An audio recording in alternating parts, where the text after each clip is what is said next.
Doctor साहब, वज़ीर-ए-आज़म शहबाज शरीफ साहब से सदर मुमलिकत आसिफ अली ज़रदारी साहब की यहाँ मुलाकात होगी, कौमी जो अमूर हैं वो भी बहस होंगे, ज़ेर बहस आएंगे। देखते हैं क्या उसमें अलामिया आता है या क्या उनकी बात हुई आपस जी में। जो असला देने की बात हुई है ना यूक्रेन को, इसके नतीजे में जी एक बार फिर वो अमन से मामला चला गया जंग की तरफ, लेकिन इसमें इससे कुछ बढ़ की भी बात है। एक तो वो बात है ना जो सामने हुई कि उन्होंने कहा जी पैट्रियट मिसाइल आपको देंगे। एक बात वो है कि वो जो फाइनेंशियल टाइम्स कह रहा है कि जी उन्होंने कहा कि ऐसे भी कोई हथियार तुम्हें दे सकते हैं कि बताओ जिसके नतीजे में मॉस्को हिट हो सकता है या जी सेंट पीटर्सबर्ग हिट हो सकता है। इसी तरह वॉशिंगटन पोस्ट में जो है वो डेविड इग्निशियस, ज़ाहिर है उनकी, डेविड की तो स्टोरी को हम किसी तरह से नज़रअंदाज नहीं कर सकते। ये बॉडी ऑफ लाइज और जो बेशुमार नॉवेल्स और क्वांटम स्पाई और एक बड़ा जी नाम है, एक बड़ा नाम है। और ये जो है ये एजेंट्स ऑफ इनोसेंस और डेविड इग्निशियस। अच्छा, ब्लड मनी पढ़ने वाला है, जो ब्लड मनी के अंदर कहीं पाकिस्तान का जिक्र खैर भी आता है, ये वॉर ऑन टेरर के ज़माने का ब्लड मनी है। अच्छा, ये डेविड इग्निशियस का जो ने जो लिखा है 16 में कोट कर रहा हूँ वॉशिंगटन पोस्ट में। अब वॉशिंगटन पोस्ट में डेविड इग्निशियस 16th वो ही कह रहा है इन स्क्वीजिंग प्यूटिन, इसके हेडिंग तो ये, in squeezing Putin Trump escalate to de-escalate, escalate to D escalate.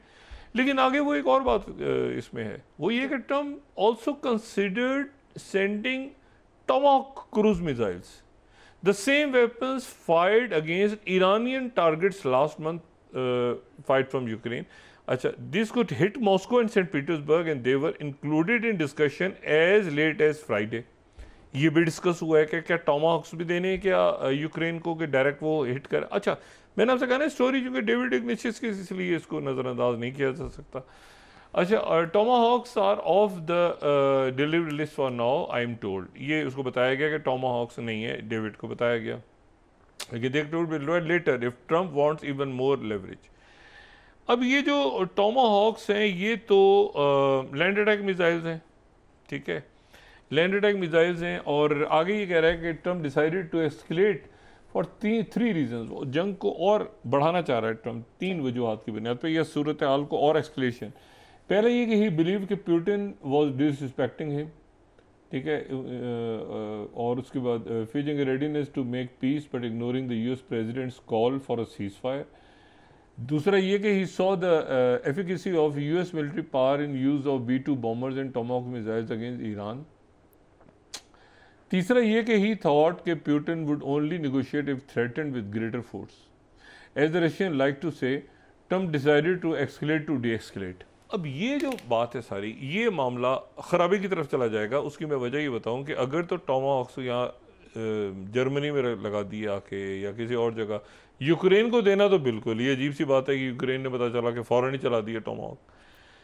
तो ये टॉमाहॉक अगर डिस्कस हुए हैं, लेकिन अभी इस वक्त लिस्ट पे नहीं है, लेकिन ये स्टोरी ज़ाहिर है डेविड को दी गई है वहाँ से कि अब डेविड ने इसको फिर पब्लिश किया है कि अभी फौरी तौर पर लिस्ट पे नहीं है, लेकिन टॉमाहॉक्स देने का मतलब ये है कि ये मामला ट्रम्प, पुतिन बहुत पहले कह चुके हैं कि हम फर्स्ट स्ट्राइक न्यूक्लियर जो है, जो मुल्क हम पे अटैक करेगा, न्यूक्लियर नहीं कन्वेंशनल वेपन ये अगर अटैक होंगे, ये न्यूक्लियर तो नहीं है ना टॉमाहॉक ये बाकी, तो ये जो भी अटैक करेगा तो हम उस मुल्क पे फर्स्ट न्यूक्लियर स्ट्राइक कर देंगे, हम न्यूक्लियर वॉर, न्यूक्लियर अटैक कर देंगे जवाब में, हम लिहाज नहीं करेंगे। पहली बात तो ये वाज़े तौर पे प्रेसिडेंट पुतिन ने अपनी जो न्यूक्लियर डॉक्ट्रिन है उसको रिवाइज किया हो। तो ये एक्सकेलेट टू डी एक्सकेलेट वाली जो बात हो रही है ना ट्रम्प की, ये एक्सकेलेट करेंगे तो पुतिन ने अगर इससे 3 गुना ज़्यादा एक्सकेलेट कर दिया तो क्या होगा। यानी ये एक्सकेलेट करके उसको डी एक्सकेलेट करना चाह रहे हैं, लेकिन in the mean time Putin ने एक्सकेलेट और कर दिया तो फिर क्या होगा, ये एक सवाल है। तो और पुतिन तो मुतासिर नहीं हुआ, ये डरा नहीं। पुतिन मैदान में ये जंग जीत चुका है, ये जंग जीत चुका है पुतिन, और ये प्रेसिडेंट ट्रम्प खुद भी अपनी महफिलों में कह रहे हैं, बल्कि उन्होंने ये बार बार बात की। आज भी जो उनका यूरोपियन प्रवक्ता है वो 15 में कोट कर रहा हूँ कि media still Trump still believes कि Russia will win war against Ukraine. वो मतलब यकीन है उनको कि वो जंग जो है ये जीत जाएगा और जीत चुका है वो, चाहे हम जो भी कर लें। लेकिन यह है कि वो मेरी बात क्यों नहीं सुनता, वो मेरी इज़्ज़त क्यों नहीं करता फ़ोन पे, वो तरीके से मैंने 3 दफ़ा कहा सीज़ फायर करो, वो क्यों नहीं कर रहा। फिर ये कि टॉमाहॉक देखो हमारे कितने ज़बरदस्त ईरान के ऊपर हिट हुए थे, तो यहाँ पर भी हिट हो जाएँ तो क्या मज़ाक़ा है। मतलब इस तरह की बातें अगर ट्रंप के दाएँ बाएँ आ रही हैं, और ट्रंप जो है वो जो है, अच्छा इसी दौरान एक और बड़ी इंपॉर्टेंट बात हुई। एक तो ये डाटा लीक हुआ, ये बड़ी अफसोसनाक बात है, और इसके क्या असरात होते हैं ये मुझे नहीं, लेकिन मेरे ख्याल से कवर कर लेंगे, बरतानिया की हुकूमत को कवर कर लेगी। लेकिन बहुत खौफनाक बात है कि अंदर से ही लीक हुआ है, वो कि कोई फौजी है उनका, उन्होंने लीक कर दिया डाटा। अच्छा, अब इशू दूसरा जो है वो ये है कि ये जो मैं आपसे पहले बात कह रहा था, देखें दुनिया की सबसे बड़ी जो इस वक्त सबसे बड़ी 4 ट्रिलियन डॉलर कंपनी जो है, $4 ट्रिलियन कंपनी, वो एनवीडिया है, जो कि माइक्रोचिप्स बनाती है, ठीक है। और जेंसन हुआंग जो हैं वो इसके जो है वो सीईओ हैं, और उनका ताल्लुक ताइवान से, पहले भी बात, वो चाइना का दौरा कर रहे हैं। अब ये एनवीडिया जो है, ये इससे इलॉन मस्क भी, ये आईफोन, ये वो पूरी दुनिया मुताज है, क्योंकि ये जीपीयूज वगैरह सारे, तो वो चाहिए चाइना का दौरा कर रहे हैं। बड़ी इंटरेस्टिंग बात है कि ये चाइना में है, और ये वही है जो टीएमसी के जो मतलब है कि एक तो टीएमसी है ना, एनवीडिया तो सबसे बड़ी है, टीएमसी और ये बाकी सारी बाद में आती हैं, एनवीडिया तो एनवीडिया है, और ये सुपर कंप्यूटर्स आ गए और ये सारे, तो वो चाइना का दौरा कर रहे हैं, और 5.5 बिलियन जो है वो एआई चिप्स वो चाइना को देने जा रहे हैं। अब ये एक बड़ी एक इंटरेस्टिंग बात है। और H2O जो कि उनकी लेटेस्ट चिप्स हैं, पहले भी हम डिस्कस कर चुके हैं इनको। फ्रांस 24 कोट कर गया, Nvidia to resume 35th, Nvidia to resume H2 AI chips to China. ये बड़ी इंटरेस्टिंग बात है। और ग्लोबल टाइम्स ने भी 38 ये लिखा है, Nvidia CEO Jensen Huang says कि Trump knew about his China trip, wished him a pleasant journey. तो उनको पता था कि चाइना आ रहे हैं, और चाइना में जाने के बाद उन्होंने ये भी कहा है कि ब्रशेज ऑफ, ये CNBC कोट कर रहा हूँ 37, वो ब्रशेज ऑफ कि US fears कि China military will use his firm's chips। लेकिन ये है कि वो अब इतनी दुनिया का मतलब देखो, पहली 4 ट्रिलियन कब, कितने तो मुल्कों की 190 मुल्कों से ज़्यादा एक कंपनी बड़ी हो जाए तो उसको क्या फिर आप कहेंगे। तो एनवीडिया जो है उसके CEO वहाँ का विज़िट करें चाइना को, और ये बड़ी इंटरेस्टिंग बात है। और चाइना का वो विज़िट कर रहे हैं, और इस दौरान जो है वो ये अगर एक्सकेलेट टू डी एस्केलेट वाली पॉलिसी पे गए तो ये जंग ये जंग ऑलरेडी बिगड़ चुकी, ख़राब हो चुकी है। ये जो यूक्रेन का मामला है ये ख़राब हो चुका है बहुत ज़्यादा। अच्छा, उधर जो है वो चाइना में जो है ये बड़ी इंपॉर्टेंट डेवलपमेंट्स हो रही हैं। एक तो ये कि अब देखें ना, क्वाड का एक मेंबर, ये ऑकस का एक मेंबर जो है वो तो दौरा कर रहे हैं चाइना का, बड़ा ज़बरदस्त दौरा हो रहा है उनका। एंथनी एल्बनीज़ का दौरा, उनकी शी जिनपिंग से मुलाकात हुई है, और बड़ा ज़बरदस्त उनका दौरा वहाँ का हुआ है। और चाइना जो है, चाइना ऑस्ट्रेलिया 6 रोज़ा दौरा है, और चाइना और ऑस्ट्रेलिया बहुत करीब आ रहे हैं। और चाइना के ऑस्ट्रेलिया के अंदर अक्सरियत लड़ाई नहीं लड़ना चाहती किसी किस्म की, यहाँ पे वो चाहती तिजारत हो, और ऑस्ट्रेलिया के लोगों का जो वो इस फड्डे में नहीं पड़ना चाह रहे। फिर उसके बाद ये कि SCO के वज़राए ख़ारजा का इजलास हुआ है वहाँ पे, तो वहाँ पर पाकिस्तान भी था, इसाक डार साहब थे वहाँ पे, लेकिन जयशंकर जो हैं वो ज़्यादा जो ऑब्जर्वर कंट्रीज़ हैं उनको नहीं बुलाया गया था इसमें, अफ़गानिस्तान, मंगोलिया वगैरह जो मेन SCO के मालिक हैं उनके वज़राए ख़ारजा थे, तो सबसे मुलाकात हुई शी जिनपिंग की। लेकिन ये है कि जो भारत के साथ इश्यूज़ हैं ना, भारत एक किसी मुल्क ने भारत के साथ अपने मामलात को नहीं ख़राब किया, भारत ने सबके साथ अपने मामला ख़राब किए। मतलब भारत को और ये मोदी जी को और उससे पहले उनको इस बात की दाद मिलनी चाहिए, मतलब उनको 21 तोपों के आगे खड़ा करके उनको जो है ना दाद देनी चाहिए कि उन्होंने ऐसी जगह ले जाके खड़ा कर दिया भारत को कि अब वो भारत जो है वो अभी पिछले हफ्ते 10 दिन पहले तो SCO का इजलास हुआ है, वहाँ राजनाथ सिंह ने वहाँ पर मौजूद थे, तो फड्डा हो गया वो कि जी आप ये पैगराम का नाम इसमें नहीं डालेगा, बलोचिस्तान का वो जो सारा तनाज़ा खड़ा हुआ था। अब SCO में फिर अलामिया क्या निकलेगा क्या नहीं, उससे पहले दलाई लामा को लेकर आ गए।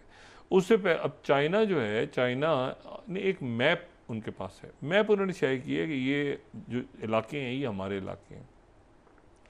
और चाइना ने इन्वेस्टमेंट तो पूरी दुनिया में की हुई है, बहुत इन्वेस्टमेंट है उनकी चाइना की, अफ्रीका में, लैटिन अमेरिका में, लेकिन वो स्ट्रेटेजिक पार्टनरशिप में जहाँ तक पाकिस्तान के साथ गया और जंग के दौरान गया है वो पाकिस्तान के साथ ही गया अभी तक, और तुर्किया भी गया, बाकी भी गया, लेकिन पाकिस्तान की उसमें अपनी भी बहुत इनपुट थी, ऐसा भी सारा चाइना ने दिया। मतलब हमने उसमें चाइना की जो भी टेक्नोलॉजी थी उसको एक हमने पाकिस्तानी रंग भी दिया है, ठीक है। अच्छा, तो अब इशू ये है कि आपको पता है यहाँ पे हमारे जहाँ पे स्टूडियो है इसके करीब ही एक होटल है, वहाँ पे मैं चंद रोज़ पहले गया तो वहाँ पर एक चाइनीज़ बिरयानी पका रहे थे वो। मैंने कहा ये चाइनीज़ बिरयानी कहाँ से आ गई? तो पता लगा उन्होंने बिरयानी को चाइनीज़ बना के और जो लोग खाए जा रहे हैं खाए। मैंने कहा ये क्या डिश बना ली तुमने, चलो बाहर। तो इस तरह से होता है ना, अब एक जगह तो दूसरी चीज़ उठा के उसका नाम डाल डूल के वो तो चाइना की टेक्नोलॉजी को हमने पाकिस्तान ने एक अपना रंग भी दिया हुआ है, और वो बहुत एडवांस लेवल पे मुख्तलिफ हवालों से एयरफोर्स भी उनके साथ कर रही है, बाकी लोग भी, स्पेस प्रोग्राम्स भी चल रहे हैं, काफ़ी कुछ चल रहा है। और भारत ने कोई कसर नहीं छोड़ी कि बांग्लादेश, इंडोनेशिया, ये मालदीव, नेपाल, भूटान, आगे पीछे दाएं बाएं इधर उधर सारा। तो अब वो कैसे वहाँ पर कैसे बात करेंगे, क्या बात उनकी होगी? हमारी तो ख्वाहिश हमेशा रही है कि उनके दरमियान बात अच्छी हो, लेकिन ये कि जाने से पहले उन्होंने दलाई लामा को अपने कर ली है, तो वो एक बड़ी, मेरा ख्याल है कि एक डिफ़िकल्ट पोजीशन में चले गए हैं जयशंकर और मोदी जी। तो अब देखते हैं कि वो किस तरफ आगे जाते हैं और SCO में क्या वहाँ पे मीटिंग का क्या नतीजा निकलता है। और आखिर में मैं आपको सिर्फ बात बताऊं कि ये गज़ा के ऊपर बात चल रही है। अभी कुछ देर पहले हमास ने दोबारा कहा है कि इसराइल काफ़ी हद तक वो जो मैप था, यानी वो जो रफ़ा के इलाके के अंदर उन्होंने एक सिटी बना के उस मैप के ऊपर कुछ हद तक और पीछे हट गया इसराइल। एक तो वो छोड़ देना गज़ा ह्यूमैनिटेरियन फाउंडेशन और ये तो सारे भाड़ में गए, लेकिन ये है कि वो जो रफ़ा का इलाका था उसके ऊपर भी इसराइल पीछे हट गया थोड़ा सा, तो बात और आगे बढ़ी है सारी। लेकिन एक और बड़ी खौफनाक बात हुई है, उस पर मैं प्रोग्राम क्लोज करूँगा। कल हमने सौदा का जिक्र किया था, सौदा के इलाके का, जो कि दुरूज़ जहाँ पे रहते हैं, दुरूज़ जो हैं वो यानी लेबनान के अंदर तो बहुत हैं दुरूज़, लेकिन ये है कि वो सीरिया में भी हैं, वो इसराइल में भी हैं, लिवांत के इलाकों में रहते हैं। दुरूज़ कम्युनिटी बहुत बड़ी है। ये वली जुमलात और उनके वली जुमलात के बाद उनके जो बेटे हैं समर जुमलात, वो मेरे ख्याल से आजकल लीड कर रहे हैं लेबनान के अंदर जो दुरूज़ हैं। ये दुरूज़ जो हैं ये अपने आप को बहुत ज़्यादा मुस्लिम नहीं कहते, ये जो हैं ये एक ख़ास मरहले पे ये जो इस्माइली मसलक के लोग हैं उनसे भी अलग हो गए थे। तो ये अपने आप को, इन पर बहुत सारे मज़ाहिब का इन पर, लेकिन बहरहाल एक बड़ी ज़बरदस्त कम्युनिटी। अब उस कम्युनिटी का एक फड्डा पड़ा हुआ है ये सौदा के इलाके में। सौदा वो इलाका है जो कि जॉर्डन के साथ साउथ ऑफ सीरिया, जॉर्डन इस इलाके के साथ बॉर्डर लगता है, तो दुरूज़ वहाँ रहते हैं।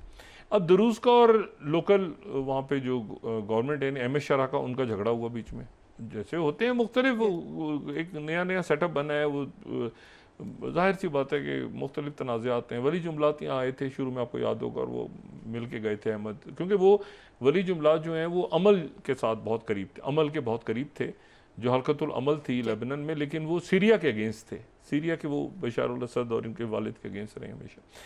तो वो जब असद हुकूमत ख़त्म हुई तो यहाँ पर आए। अब ये हुआ कि ये लड़ाई शुरू हुई लोकल फोर्सेस की, और जैसे ही लड़ाई शुरू हुई दुरूज़ की, तो दरमियान में इसराइल घुस गया। इसराइल ने दुरूज़ फोर्सेस के साथ मिलके जो सीरिया की अहमद शरा की फोर्सेस हैं, क्योंकि अहमद शरा ने चंद रोज़ पहले कहा था कि हम इसराइल के साथ नॉर्मल नहीं करना चाह रहे हालात को, तो वो कूद गया फड्डे में, और वो एक इलाके के अंदर जाके उन्होंने दुरूज़ के साथ मिल गए। अच्छा, सीज़ फायर हो गया। अब सीज़ फायर हो गया, वहाँ के वज़ीर दिफा ने कह दिया सीरिया के कि हम सीज़ फायर करते हैं और सारी कम्युनिटीज़ बैठेंगी, जिरगा वगैरह जैसे तय करेंगे। वो इसराइल ने बीच में 2 दफ़ा स्ट्राइक कर दी दुरूज़ की हमायत में सीरिया के फोर्सेस के ऊपर, अहमद शरा के फोर्सेस पे। अब उसका क्या रिएक्शन आता है? अच्छा, मैं सिर्फ इस पे जाने से पहले ना ये 47 या कोड कर दूं, Israel carries out air strikes on Syrian regime forces for second time in 2 days। ओ भाई, आपका ताल्लुक क्या है? वो आपका क्या ताल्लुक है वहाँ से कि आप सीरिया में घुस के, कभी वो लेबनान पे चढ़ाई कर देते हैं, अभी सीरिया में घुस के दुरूज़ की मायत पे गुजर गए। अच्छा, दुरूज़ की दोस्ती हो गई उनसे, लेकिन 2 दफ़ा इन्होंने जो है, ये रॉयटर्स को मैं कोट करूं, 45 Israel strike Syrian city was to protect Druze from government forces. अच्छा, अब ये तो इनकी हो जाएगी ना सुलह, तो अहमद शरा छोड़ेगा। देखिए ना, बात ये सारी कि ये इतनी तेज़ी के साथ, और ये जो हारिस वाले 46 में कोट करूं, I mean tension between Druze and Damascus, Israel grip on southern Syrian titans. ओ भाई आप कहाँ से घुस गए बीच में? इन्होंने कहा वो जगह खाली है, आपस में लड़ रहे हैं, हम घुस के। इससे लड़ाई बहुत सख्त हुई है, 2 दिन तक 100 के करीब वहाँ पे लोग, 100 से ज़्यादा मारे गए हैं इसमें, जो इनके झगड़े हुए आपस में। लेकिन यह है कि बीच में जो है वो इसराइल ने घुस के स्ट्राइक्स भी कर दी, दुरूस की साइड भी ले ली, वहाँ उनकी सुलह होने जा रही है। उसके बाद सुलह हो गई तो मुझे बताएं अहमद शरा, ये अहमद शरा कौन है? अहमद शरा वो है जिसके साथ पीकेके भी आ चुकी है, ठीक है ना, दुरूस भी आ चुके हैं, पीकेके हथियार डाल के इनके साथ आ चुके हैं। तो अहमद शरा के मुकाबले पे ये दुरूस फौज की हमायत करने के लिए नेतन्याहू वहाँ घुस गया। तो ये देखते हैं, हम तो इंतज़ार कर रहे हैं कि ये सीज़ फायर का ऐलान कब करते हैं प्रेसिडेंट ट्रम्प। और प्रोग्राम के अख्ताम पे सिर्फ मैं एक बात ये कह दूँ कि एप्स्टीन फाइल्स जो है ना वो जान नहीं छोड़ेंगे। मैं क्लोजर सिर्फ इस बात पे करूँगा, एप्स्टीन फाइल्स जो हैं वो जान नहीं छोड़ेंगे किसी भी तरह से। और उसमें इतने नाम आ चुके हैं, इतने नाम लोगों के आते जा रहे हैं, आते जा रहे हैं, आते जा रहे हैं। और उसमें प्रेसिडेंट ट्रंप का नाम भी आ गया है, उसमें बिल क्लिंटन का नाम भी आ रहा है, उसमें जो है वो प्रेजेंटियो का नाम भी आ रहा है, उसमें माइकल जैक्सन का नाम भी आ रहा है, उसमें जो है वो इतने लोगों के नाम हैं। और ये सारे नाम जो हैं ये लिस्टें इनके पास, इलॉन मस्क के पास पड़ी हैं, कुछ कोई स्टीव बैरन के पास पड़ी हैं, कोई कहीं पड़ी हैं, कैश पटेल के पास पड़ी हैं। तो वो लिस्टों को संभालना बड़ा मुश्किल हो रहा है कि वो लिस्टें जो हैं वो, इन्होंने कहा लिस्टों में नाम ही नहीं कोई जेफरी एप्स्टीन का। तो ये देखें कि आने वाले दिनों में ये मेगा जो लोग हैं वो मेक अमेरिका ग्रेट अगेन वो शोर कर रहे हैं कि लिस्टों को आउट किया जाए। लेकिन ये है कि वो प्रेसिडेंट ट्रम्प देखते हैं कि इन बुरानों से कैसे निकलते हैं। ये इन्होंने जो प्यूटिन वाला बुरान है ये मुझे नहीं पता कि क्यों छिड़ दी है इस वक्त कि एक्सकेलेट टू डी एक्सकेलेट। जी बहुत शुक्रिया डॉक्टर।